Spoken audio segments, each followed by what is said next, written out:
Welcome to the latest update program. The topic of discussion is cybercrime surge in India.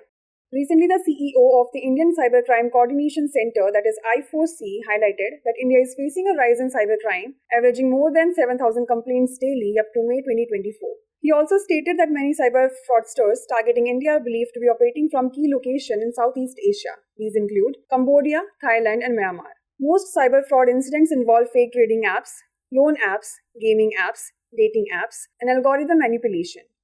To combat these fraudsters, the I4C and various law enforcement agencies have frozen nearly 325,000 mule bank accounts in the past 4 months. Additionally, 530,000 SIM cards and 3,401 social media accounts, including WhatsApp groups, have been blocked. This surge in cybercrime cases suggests an alarming trend and underscores the increasing challenges related to cybersecurity in the country. Enhanced cyber defense mechanisms, public awareness, and robust legal frameworks are keys to tackling the burgeoning issue of cybercrime.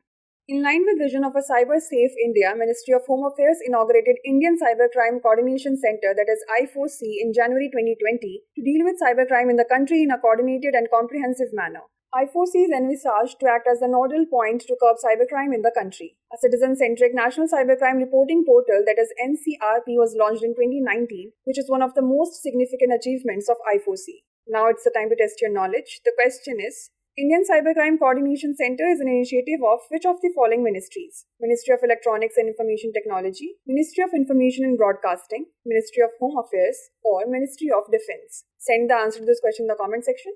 Thanks for watching. For more informative content, like, share and subscribe, and do not forget to press the bell icon to get the notifications.